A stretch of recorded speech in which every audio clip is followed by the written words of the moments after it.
Avec les photonales, rassurez-vous, on va se mettre doucement dans l'ambiance de la Toussaint avec un produit insolite, un cercueil en osier entièrement réalisé en Picardie par un artisan vannier. L'objet rencontre un franc succès. Dès lors, comment a-t-il eu l'idée? Anthony Alper nous explique avec Cécile Bonté-Baratia.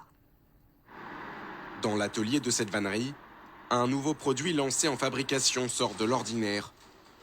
Des cercueils en osier comme celui-ci sont tressés à la main depuis le mois de mai dernier. Une conception lancée après des demandes répétées de la clientèle.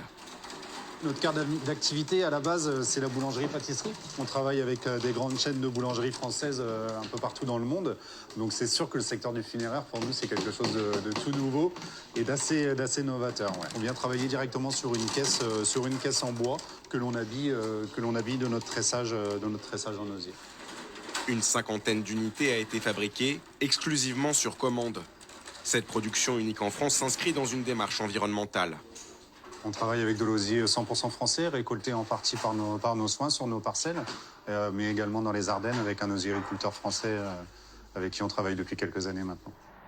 À une dizaine de kilomètres au nord, le cercueil est en bonne place dans ses pompes funèbres.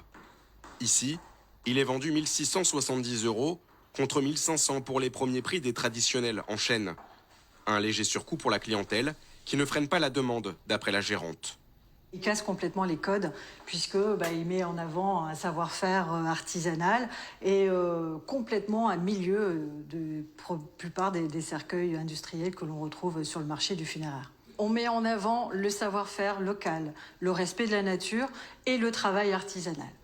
Le cercueil sera exposé au Salon international de l'art funéraire à Paris du 19 au 21 novembre prochain, avec l'espoir d'accroître sa visibilité et de multiplier les commandes.